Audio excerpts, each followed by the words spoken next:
Hello അസ്സലാമലൈക്കും. എല്ലാവർക്കും പുതിയൊരു വീഡിയോയിലേക്ക് സ്വാഗതം.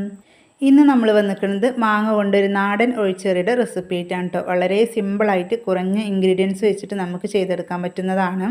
ഇതുപോലെ നല്ല മൂത്ത് വിളഞ്ഞ കളറൊക്കെ ചെറുതായിട്ട് ഇങ്ങനെ മാറിക്കൊണ്ടിരിക്കുന്ന മാങ്ങ ഉണ്ടല്ലോ, അതാണ് കേട്ടോ ഇതിന് വേണ്ടിയിട്ട് എടുക്കേണ്ടത്. ഈ ഒരു കറി തയ്യാറാക്കാൻ പ്രത്യേകം ശ്രദ്ധിക്കേണ്ടത്, നമ്മൾ മാങ്ങ എടുക്കുമ്പോൾ അത്യാവശ്യം നല്ല പുളിയുള്ള മാങ്ങ തന്നെ എടുക്കണം കേട്ടോ.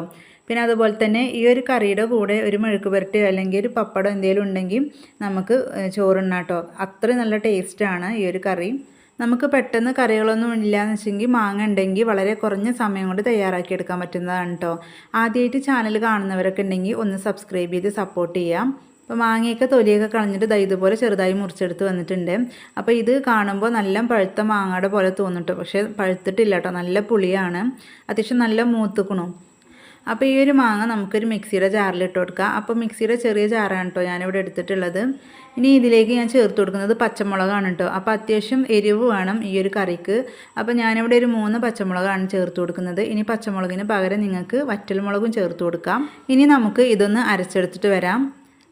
ഇപ്പോൾ ഞാൻ നല്ലപോലെ ഒന്ന് അരച്ചെടുത്ത് വന്നിട്ടുണ്ട്. ഇതുപോലെ നല്ല പേസ്റ്റ് ആക്കിയിട്ട് തന്നെ കേട്ടോ മാങ്ങ അരച്ചെടുത്തിട്ടുള്ളത്.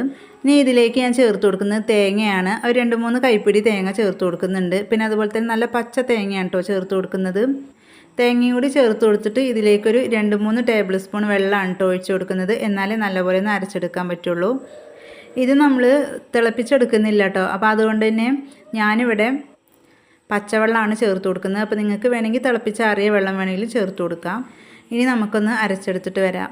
അപ്പോൾ തേങ്ങയൊക്കെ ചേർത്തിട്ട് നല്ലപോലെ അരച്ചെടുത്ത് വന്നിട്ടുണ്ട് കേട്ടോ. കണ്ടോ, ഇതുപോലെ തിക്കായിട്ട് തന്നെ നമ്മളൊന്ന് അരച്ചെടുക്കണം. വെള്ളം ഒട്ടും കൂടി പോവരുത്. ഇനി അരച്ചെടുത്ത കൂട്ട് നമുക്ക് ഈ ഒരു പാത്രത്തിലേക്ക് ഒഴിച്ചു കൊടുക്കാം കേട്ടോ. അപ്പോൾ ഞാൻ ഇതുപോലെ ഒരു മണ്ണിൻ്റെ ചട്ടിയാണ് എടുത്തിട്ടുള്ളത്. ഇതിലേക്കാണ് ഒഴിച്ചു കൊടുക്കുന്നത്. ഇനി നമുക്ക് ഇതിലേക്ക് കുറച്ച് വെള്ളം ഒഴിച്ച് കൊടുക്കാം കേട്ടോ. ഇത്ര കട്ടിയിലല്ല, കുറച്ച് ലൂസാകണം. അപ്പോൾ അതിന് വേണ്ടി നമ്മൾ ഈ മിക്സിയുടെ ജാറിലേക്ക് തന്നെ ഒരു 1/4 കപ്പ് വെള്ളം ഒഴിച്ച് കൊടുക്കുക. എന്നിട്ടൊന്ന് ഒഴിച്ച് കൊടുത്താൽ മതി. ഈ ഒരു കറി നമുക്ക് കിട്ടേണ്ടത് നല്ല കട്ടിയല്ല നല്ല ലൂസും അല്ല, അതിൻ്റെ ഇടയിലാണ് കേട്ടോ നമുക്ക് കിട്ടേണ്ടത്. കണ്ടത് ഇതുപോലെയാണ് നമുക്ക് കിട്ടേണ്ടത്. ഇനി ഒരിക്കലും ഇതിൽ വെള്ളം ചേർത്ത് കൊടുക്കരുത്. ഇതാണ് ഇതിൻ്റെ കറക്റ്റ് പരുവം. ഇനി ഇതിലേക്ക് ഞാൻ ചേർത്ത് കൊടുക്കുന്നത് ഒരു 1/4 കപ്പ് തൈരാണ് കേട്ടോ. പുളിയില്ലാത്ത തൈരാണ്. അപ്പോൾ നിങ്ങളുടെ കയ്യിലൊക്കെ പുളിയുള്ള തൈരാണെങ്കിൽ ഒരു ടേബിൾ സ്പൂണൊക്കെ ചേർത്ത് കൊടുത്താൽ മതി. അപ്പോൾ നല്ല പുളിയുള്ള മാങ്ങ കേട്ടോ നമ്മൾ എടുത്തിട്ടുള്ളത്. അപ്പോൾ അതുകൊണ്ട് തന്നെ പുളിയില്ലാത്ത തൈര് ചേർത്ത് കൊടുക്കുക. ഇനി ആവശ്യത്തിന് ഉപ്പും കൂടെ ചേർത്തിട്ട് നല്ലപോലെ ഒന്ന് മിക്സ് ആക്കി എടുക്കുക. അപ്പോൾ കറി ഇവിടെ റെഡി ആയിട്ടുണ്ട് കേട്ടോ. വളരെ പെട്ടെന്ന് തയ്യാറാക്കാൻ പറ്റുന്നതാണ്. പിന്നെ അതുപോലെ തന്നെ ഇത് നമ്മൾ തിളപ്പിച്ചെടുക്കുന്നില്ല കേട്ടോ. ഇനി ഇതിലേക്ക് നമ്മൾ കടുക് താളിച്ചൊഴിക്കുക ചെയ്യുന്നത്. അപ്പോൾ അതിന് വേണ്ടി ഞാനിവിടെ എണ്ണ ചൂടാൻ വെച്ചിട്ടുണ്ട്. വെളിച്ചെണ്ണ തന്നെയാണ് കേട്ടോ എടുത്തിട്ടുള്ളത്. നാടൻ കറി ആയതുകൊണ്ട് വെളിച്ചെണ്ണ നമ്മൾ എടുക്കാൻ ശ്രദ്ധിക്കുക. ഇതിലേക്ക് ഞാനൊരു 1/2 ടീസ്പൂൺ കടുക് ഇട്ട് കൊടുക്കുന്നുണ്ട്. കടുകൊക്കെ പൊട്ടി വരുമ്പോൾ ഇതിലേക്ക് ഒരു 1/4 ടീസ്പൂൺ ഉലുവയും കൂടി ചേർത്ത് കൊടുക്കുക. പിന്നെ കുറച്ച് കറിവേപ്പിലയും വറ്റൽമുളകും ചേർത്ത് കൊടുക്കുക കേട്ടോ. വറ്റൽമുളക് എരിവുള്ളതൊക്കെ ആണെങ്കിൽ 1 ചേർത്ത് കൊടുത്താൽ മതി. എരിവില്ലാത്ത മുളകൊക്കെ ആണെങ്കിൽ 2-3 ഒക്കെ ചേർത്ത് കൊടുക്കാം. കറിവേപ്പില കുറച്ചധികം തന്നെ ചേർത്ത് കൊടുക്കണം. അപ്പോഴേ നമ്മുടെ കറിക്ക് നല്ലൊരു ടേസ്റ്റ് ഉണ്ടാവുള്ളൂ. അപ്പം നമ്മൾ കറിവേപ്പില ഇതൊക്കെ ചേർത്തിട്ട് ഒരുപാട് നേരം വെക്കേണ്ട ആവശ്യമൊന്നുമില്ല കേട്ടോ. ജസ്റ്റ് എല്ലാം കൂടെ ഒന്ന് ചെറുതായിട്ടൊന്ന് മൂത്ത് വന്നാൽ മാത്രം മതി. ഇനി നമുക്ക് ഫ്ലെയിം ഓഫ് ചെയ്തതിൻ്റെ ശേഷം കറിയിലേക്ക് ഒഴിച്ചു കൊടുക്കാം. അതിൻ്റെ ആ ചൂടോടുകൂടെ തന്നെ നമുക്ക് ഇതിലേക്ക് ഒഴിച്ചു കൊടുക്കാം കേട്ടോ. എന്നിട്ട് നല്ലപോലെ ഒന്ന് മിക്സാക്കി എടുക്കാം. ഇപ്പോൾ പച്ചമാങ്ങയൊക്കെ കിട്ടുന്ന സീസൺ ആയതുകൊണ്ട് തന്നെ തീർച്ചയായും നിങ്ങളിത് ട്രൈ ചെയ്ത് നോക്കണം.